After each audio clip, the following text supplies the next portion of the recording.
أنا حسن، عندي 32 سنة. مش من الناس اللي بتخاف بسهولة، بالعكس. طول عمري بقول إن كل حكايات الجن والعفاريت مجرد خرافات. بس اللي حصل خلاني أغير رأيي تماما. الموضوع بدأ يوم وفاة أبويا، الله يرحمه. كان راجل طيب، كنا قريبين لبعض جدا. وأول مرة في حياتي كنت أدخل مدافن العيلة كان يوم دفنه. المدافن كانت قديمة، وكانت في منطقة معزولة لأنها كانت في البلد، والشوارع حواليها كانت كلها ضلمة. حتى أعمدة النور كان فيها يا إما مكسور يا إما مطفي يا إما منور نور أصفر باهت يخليك تحس إنك في فيلم رعب. الجو كان بارد رغم إننا كنا في الصيف. البرودة دي كانت غريبة، كأنها جاية من تحت الأرض مش من الجو. وللأسف اضطرينا إن احنا ندفنه بالليل يومها. بعد ما خلصنا الدفن الناس بدأت تخرج، أنا بس اللي فضلت واقف عند باب القبر كنت بدعيله. في لحظة حسيت بحاجة مش مريحة، مش الحزن بس، لأ، كان في حاجة غلط، كأن في حد بيراقبني. وبعدين سمعت الصوت ده، صوت واطي مبحوح، وكأنه طالع من جوف الأرض، مش من حد حواليا. سمعت حد بيقولي: حسن، ارجع، لسه ناقص حاجة. لفيت حواليا بسرعة، ما لقيتش حد، ما كانش في حد خالص. بس في لحظة شفت قبر مفتوح، كان مظلم قوي. لمحت فيه حاجة سريعة بتتحرك، كانت حاجة سودة وطويلة كأنها بتتزحلق على الأرض من غير رجلين. اتشنكت في مكاني، جريت ناحية المدخل وبصيت كويس، بس ما كانش فيه أي حد. يمكن من التعب والإرهاق، يمكن توتر، يمكن من الحزن على أبويا. حاولت أقنع نفسي بأي شكل من الأشكال، بس قلبي كان بيدق بسرعة بطريقة مش طبيعية. قبل ما أخرج من المقابر وأنا بعدي من جنب حوش قديم مهجور، سمعت صوت خطوات ورايا. خطوات كانت هادية على الرمل، وكأن في حد ماشي ورايا بيتبعني. استجمعت شجاعتي وبصيت ورايا، ما كانش في أي حد. بس الغريب إن أنا لقيت آثار رجلين على الأرض، كانت جاية ناحيتي، بس ما كانش في آثار لرجوع نفس الخطوات دي. وفي لحظة أغمى عليا، ولما وصلت البيت وهما بيفوقوني قالوا لي: انت اتشنكت فجأة واحنا خارجين من المقابر ووقعت وأغمى عليك. بعدها حسيت بانقباض في صدري غريب، وليلتي كانت أبشع ليلة مرت عليا في حياتي. أول حاجة بدأت معايا كانت في الأحلام. أول ما نمت شفت نفسي في المقابر، بس كانت مختلفة. القبور كلها كانت مفتوحة والدنيا كلها كانت ضلمة. البرد كان داخل جوه العظم. فجأة سمعت الباب الحديد بتاع المقبرة بتاعت أبويا بيفتح بصوت مرعب، وبعد كده صوت خطوات تقيلة جاية ناحيتي. بصيت قدامي لقيته أبويا، بس ما كانش هو. وشه كان متاكل وعينيه كانت غرقانة في سواد غريب. ملامحه كانت باردة، ما كانش نفس وشه في الدنيا أبدا. ولقيته بيقولي بصوت بس ما كانش صوته: كنت فاكر إنك هتمشي من غير ما تاخد معاك اللي ناقص.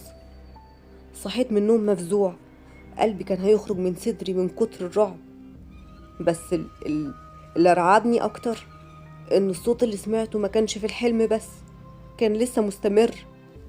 فتحت عيني لقيت الأوضة ضلمة جامد، أكتر من المعتاد، كأنه النور خايف أصلا يتفتح. بعدين حسيت بحاجة تقيلة على صدري، زي ما يكون حد قاعد فوق صدري. بصيت ناحية الشمال ناحية الباب، وهنا شفته، نفس الكيان الأسود اللي أنا لمحته في القبر، بس دلوقتي كان واضح أكتر. كان جسمه زي الدخان، ملامحه ما كانتش واضحة، وعيونه كان طالع منها لون أحمر متوهج، بتخرج زي أفلام الرعب بالظبط. وإيده كانت طويلة وصوابعه كانت شبه المخالب، وكانت بتتحرك ناحيتي وناحية رقبتي. حاولت أصرخ، جسمي كله كان متجمد، نفسي اتحبس. حسيت ببرودة صوابعه بتلمس جلدي، وسمعته بيهمسلي وبيقولي: لسه ناقص حاجة يا حسن، لازم ترجع. حاولت أتحرك، حاولت أقوم، أي حاجة، أنادي على أي حد في البيت. فجأة حسيت بضغط رهيب على صدري، زي ما يكون حد بيغرز إيده جوه صدري وجوه لحمي. ووداني بدأت تصفر وبدأت أدوخ كأني بموت حرفيا. في اللحظة دي افتكرت إن دي نهايتي وإن كل حاجة خلاص. وبعد كده فقت، قلت ده مجرد كابوس. حاولت أكدب نفسي، بس أنا كنت متأكد إن الليلة دي ما كانش مجرد حلم، كان تحذير. اللي أكد لي إن هو كان تحذير إن ده ما كانش آخر لقاء بيني وبينه. كل ليلة الساعة 3 الفجر كنت بسمع نفس الصوت وأشوف خياله. كان بيقف عند باب الأوضة ويقول لي ارجع ارجع، في حاجة ناقصة. يا ترى إيه هي الحاجة اللي ناقصة؟ كل ليلة بسمع نفس الصوت، كل ليلة بتتقالي نفس الجملة. قررت أرجع المقابر. كنت مرعوب، بس كان لازم أعرف في إيه اللي بيحصل، إيه هي الحاجة اللي ناقصة.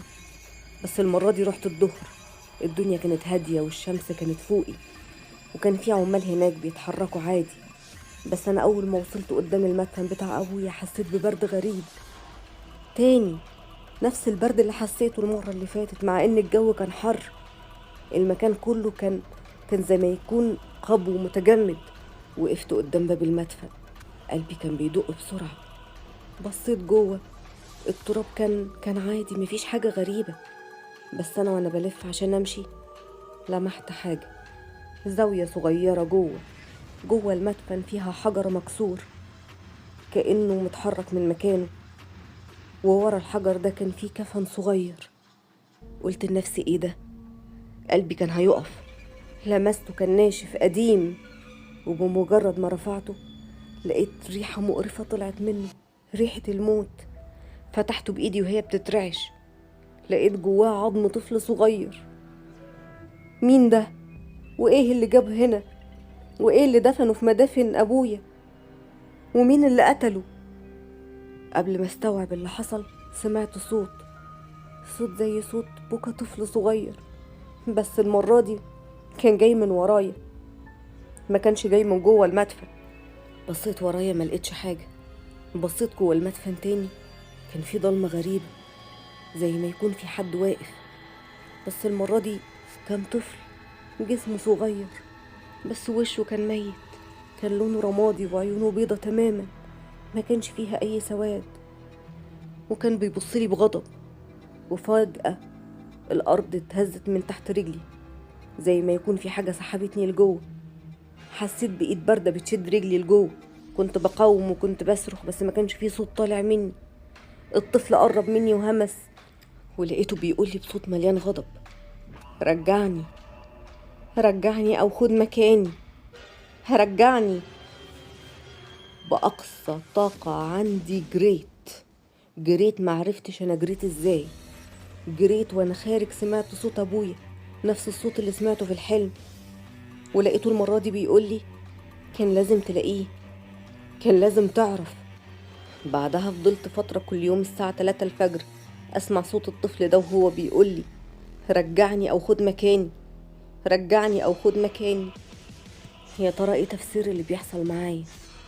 بحثت على حاجات كتير، وعرفت إن من زمان إن في ناس كانت بتدفن الأطفال اللي ماتوا في مقابر مقفولة علشان أرواحهم تفضل محبوسة، ولو حد فتح القبر لازم يعوض الروح المفقودة دي، يا إما يرجعها لمكانها يا إما ياخد مكانها.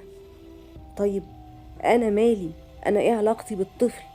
ليه كل ليلة بيجيلي ويهمس في ودني ويقولي رجعني أو خد مكاني؟ لكن السؤال الحقيقي هنا، مين الطفل ده؟ وإيه علاقته بأبويا؟